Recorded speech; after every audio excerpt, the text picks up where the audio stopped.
ಆನೇಕಲ್ಲಿನ ಪಾಲೆಸಮ್ಮ ಬೀದಿಯಲ್ಲಿ ಶ್ರದ್ಧಾ ಭಕ್ತಿಯಿಂದ ನಡೆದ ಶ್ರೀ ತಿಮ್ಮರಾಯ ಸ್ವಾಮಿಯ ಉತ್ಸವ.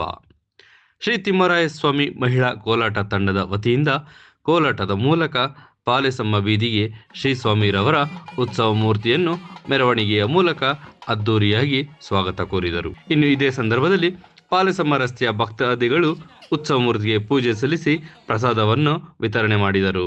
ಇನ್ನು ಕಾರ್ಯಕ್ರಮದಲ್ಲಿ ನಾಗಮಣಿಯಮ್ಮ, ತ್ಯಾಗರಾಜು, ಜಗ್ಗಣ್ಣ, ರಮೇಶಣ್ಣ, ನಾರಾಯಣಸ್ವಾಮಿ, ಶ್ಯಾಮಸುಂದರ್, ರಾಮಕೃಷ್ಣ, ಪೆಂಡಾಲ್ ಪಾಪಣ್ಣ, ಸುರೇಶ್, ಗಾರೆರಾಜು, ವೇಣುಗೋಪಾಲ್ ಹಾಗೂ ಪಾಲೆಸಮ್ಮ ಬೀದಿಯ ಭಕ್ತರು ಹಾಗೂ ಸಾರ್ವಜನಿಕರು ಭಾಗವಹಿಸಿದ್ದರು.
ಬಿಂದಿಗೆ ಒಡೆದಾರೆ ಒಂದೇ ಕಾಸು ತಾರೆ ಬಿಂದಿಗೆಯ ರಾಮನಾಮವೆಂಬರಸವುಳ್ಳ ನೀರಿಗೆ ರಾಮನಾಮವೆಂಬರಸವುಳ್ಳ ನೀರಿಗೆ ತಾರೆ ಬಿಂದಿಗೆ ಬಿಡ ಬಿಂದಿಗೆ ಒಡೆದಾರೆ ಒಂದೇ ಕಾಸು ತಾರೆ ಬಿಂದಿಗೆ ಸುತ್ತಿ ತಾರೆ ಬಿಂದಿಗೆಯ ತಾರೆ ಬಿಂದಿಗೆಯ ತಾರೆ ಬಿಂದಿಗೆಯ ತಾರೆ ಬಿಂದಿಗೆಯ ತಾರಕ್ಕ ಓಹೋ ತಾರಕ್ಕ ಆಹ ತಾರಕ್ಕ ಬಿಂದಿಗೆ ನಾನೀರಿಗೋಗುವೆ ತಾರೆ ಬಿಂದಿಗೆಯ ಬಿಂದಿಗೆ ಒಡೆದಾರೆ ಒಂದೇ ಕಾಸು ತಾರೆ ಬಿಂದಿಗೆಯ.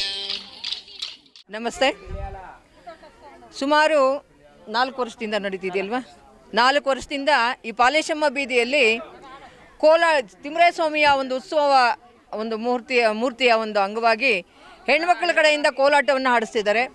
ಇದು ನಶಿಸಿ ಹೋಗುವಂತಹ ಒಂದು ಕಲೆಯನ್ನು ಉಳಿಸಿ ಬೆಳೆಸುವಂತಹ ಒಂದು ಕಾರ್ಯಕ್ರಮವನ್ನು ಇವರು ಮಾಡ್ತಿದ್ದಾರೆ.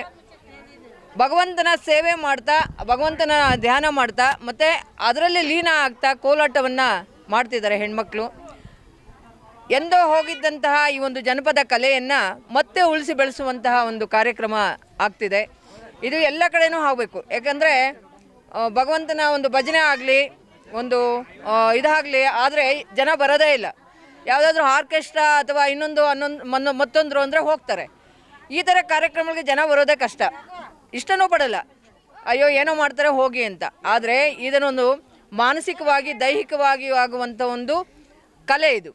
ಅದನ್ನು ಉಳಿಸಿ ಬೆಳೆಸುವಂಥ ಒಂದು ಕೆಲಸ ಆಗಬೇಕಾಗಿದೆ. ಮತ್ತು ಆ ಭಗವಂತನ ಸೇವೆ ಮಾಡ್ತಾ ಮಾಡ್ತಾ ಇದೊಂದು ಕಲೆಯನ್ನು ಉಳಿಸ್ತಾ ಇದ್ದೀವಿ. ಆನೇಕಲ್ಲಲ್ಲಿ ತಿಮ್ಮರಾಯ ಸ್ವಾಮಿಯ ಒಂದು ಹೆಸರನ್ನು ಇಟ್ಟಂಥ ಈ ಹೆಣ್ಣುಮಕ್ಕಳು, ಪಾಲೇಶಮ್ಮ ಬೀದಿಯ ಒಂದು ಎಲ್ಲ ಹೆಣ್ಣುಮಕ್ಕಳು ಈ ಕಲೆಯನ್ನು ಮಾಡ್ತಾ ಬಂದಿದ್ದಾರೆ. ಮತ್ತು ಆನೇಕಲ್ಲಲ್ಲಿ ತುಂಬ ಒಂದು 2-3 ತಂಡಗಳಿದೆ, ಕೋಲಾಟ ತಂಡಗಳನ್ನು ಹುಟ್ಟುಹಾಕಿದ್ದೀವಿ. ಆ ಒಂದು ಹೆಣ್ಣುಮಕ್ಕಳಿಂದ ಈ ಕಲೆಯನ್ನು ಉಳಿಸುವಂಥ ಒಂದು ಕೆಲಸ ಮಾಡ್ತಿದ್ವಿ. ನಮ್ಮ ಆನೇಕಲ್ಲಲ್ಲಿ ಯಾವುದೇ ಒಂದು ಯಾರಿಗಿಂತ ಏನು ಕಮ್ಮಿ ಇಲ್ಲ ಅನ್ನೋ ಒಂದು ಶೀರ್ಷಿಕೆಯಲ್ಲಿ ನಮ್ಮ ಹೆಣ್ಮಕ್ಳು ತುಂಬ ಚೆನ್ನಾಗಿ ಕೋಲಾಟವನ್ನು ಮಾಡಿದ್ದಾರೆ. ಮುಂದೆ ಹಾಗೆ ಇನ್ನೂ ಒಂದಷ್ಟು ಜನ ಇದನ್ನು ಕಲೆಯನ್ನು ಕಲಿತು ಉಳಿಸಬೇಕಾಗಿ ಎಲ್ಲರಲ್ಲಿ ವಿನಂತಿ ಮಾಡ್ಕೊಳ್ತಾ ಇದ್ದೀನಿ.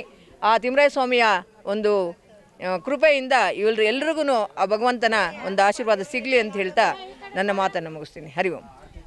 ಶ್ರೀನಿವಾಸ, ತಿಮ್ಮರಾಯ ಸ್ವಾಮಿ ಕೋಲಾಟ ತಂಡ ಅಂತ ನಮ್ಮ ಗ್ರೂಪ್ನ ಹೆಸರಿಕ್ಕಿದ್ದೀವಿ. ಇದು ಪಾಲೇಸಮ್ಮ ಬೀದಿ ಅಂತ ಹೆಸರು. ನಾವಲ್ಲಿ ಬಸವಣ್ಣ ಬೀದಿ ಅಂತಿತ್ತು, ಅಲ್ಲಿ ಅವ್ರ ಸೊಸೆ ಪಾಲೇಸಮ್ಮ, ಬಸವಣ್ಣನ ಸೊಸೆ ಪಾಲೇಸಮ್ಮ. ಇಲ್ಲಿ ಪಾಲೇಸಮ್ಮ ಬೀದಿ ಅಂತ ಹೆಸರಿಕ್ಕಿದ್ದೀವಿ. ಇಲ್ಲೆಲ್ಲ ಸೇರಿ ನಾವೆಲ್ಲ ಸೇರಿ ಸ್ವಾಮಿನ ತರಿಸ್ಬೇಕು, ತಿಮ್ಮರಾಯ ಸ್ವಾಮಿ ಬರಬೇಕು ಅಂತ ನಮಗೊಂದು ಆಸೆ ಇತ್ತು. ನನ್ನ ಕೋರಿಕೆ ಇವಾಗ ನೆರವೇರಿಸ್ತಾ ಇದ್ದೀವಿ 4 ವರ್ಷದಿಂದ. ಮಕ್ಕಳಿಗೆಲ್ಲ ಹೇಳ್ತಾ ಇದ್ದೀವಿ, ನಾವು ಹೋದ್ಮೇಲೆ ನೀವೆಲ್ಲ ಇದನ್ನು ನಡ್ಸ್ಕೊಂಡು ಹೋಗ್ಬೇಕಪ್ಪ, ಶಾಶ್ವತವಾಗಿ ಇದು ನಡ್ಸ್ಕೊಂಡು ಹೋಗ್ಬೇಕು ಅಂತ ಎಲ್ಲ ಹೇಳ್ತಾ ಇದ್ದೀವಿ ಮಕ್ಕಳಿಗೆ, ನಮ್ಮ ಇವ್ರಿಗೆಲ್ಲ ಹೇಳ್ತಾ ಇದ್ದೀವಿ, ಮೊಮ್ಮಕ್ಕಳಿಗೆಲ್ಲ ಇದನ್ನು ಉಳಿಸ್ಬೇಕು ಅಂತ. ಅಲ್ಲಿ ಬಸವಣ್ಣ ಬೀದಿಗೆ ಯಾವಾಗೂ ಹೋಗ್ತಾಯಿತ್ತು ಆ ಕಾಲದಿಂದ. ಇವಾಗ ಹೊಸ್ದಾಗಿ ಇಲ್ಲಿಗೆ ಕರೆಸ್ತಾ ಇದ್ದೀವಿ ನಾವು. ಇಲ್ಲಿ ಇದೇ ಪದ್ಧತಿಯಾಗಿ ನಡ್ಸ್ಕೊಂಡು ಹೋಗೋಣ ಅಂತ ನಮ್ಗೆ ಆಸೆ. ನನಗೊಂದು ಆಸೆ, ಅದೊಂದು ಆಸೆ. ಹೆಣ್ಮಕ್ಳನ್ನೆಲ್ಲ ಗುಡ್ಡೆ ಹಾಕಬೇಕು, ಕೋಲಾಟ ಕಲಿಸ್ಬೇಕು, ಮೇಡಮ್ಮನ ಕರೆಸ್ಬೇಕು, ಮೇಡಮ್ಮನ ಕಡೆಯಿಂದ ಕಲಿಸ್ಬೇಕು ಅಂತ ಅಂದ್ಬಿಟ್ಟು ನನಗೊಂದು ಆಸೆ, ಇದೊಂದು ಆಸೆ ಐತೆ. ಇದು ನಾನು ಇರೋ ಗಂಟ ಇದೆಲ್ಲ ಮಾಡೋಣ, ಭಗವಂತ ನನಗೆ ಆರೋಗ್ಯ ಭಾಗ್ಯ ಕೊಟ್ಟು ಎಲ್ಲರನ್ನೂ ಕಾಪಾಡಪ್ಪ ಅಂತ ನನಗೊಂದು ಆಸೆ ಐತೆ. ಇದು ಯಾವಾಗೂ ನಡ್ಸ್ಕೊಂಡು ಹೋಗೋಣ ಅಂತ ಅನ್ಕೋತಾ ಇದ್ದೀವಿ. ಹರೇ ಶ್ರೀನಿವಾಸ.